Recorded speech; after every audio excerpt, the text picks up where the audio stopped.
Siguro minsan naiinis kayo dahil hindi ma-reach ng internet speed nyo yung advertised speed ng ISP. Pero pwede rin na yung gamit nating devices yung pwedeng cause nito. Sa video natin ngayon, titignan natin kung ano yung mga bagay na pwedeng makaapekto sa speed ng internet natin. Yung gamit natin ngayon as ISP ay Dasca Fiber Blaze. It is advertised to reach speeds of 300 Mbps sa plan namin, which is very good. First thing that we should check is yung cable natin, if capable ba siya ng ganong speeds. Nandito yung mga variants ng cable at yung mga speeds na capable sila. Just make sure na yung speed ng internet nyo ay less than or equal sa capability ng wire na nandito. To check kung anong cable gamit nyo, just check on the markings ng Ethernet cable. Madalas, nakastate doon explicitly kung anong cable variant meron kayo. Although merong times na kung maganda yung quality ng cable, even Cat5 cable can support 1 gigabit.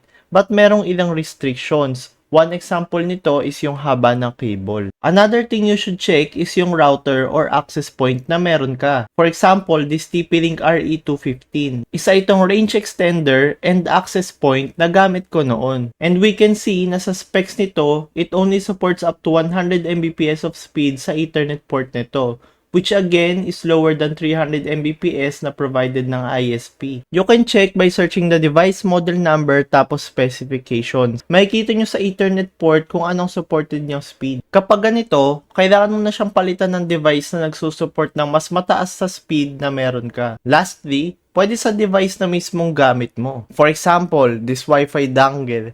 We can see sa specifications na up to 150 Mbps lang yung capability nito. In my case, di niya ma-maximize yung 300 Mbps na available sa akin. Yung pwede nyo pantignan sa device nyo would be yung Ethernet port for computers at Wi-Fi card for laptop. Pwede nyo makita itong mga to sa device manager. In my case, itong Realtek ay yung Ethernet port ko na nagsusupport up to gigabit speed. And ito namang AX210 ay yung Wi-Fi card ko, which upon searching supports up to 2.4 gigabit. So yun lang guys, don't forget to like, comment, and subscribe. See you again next time.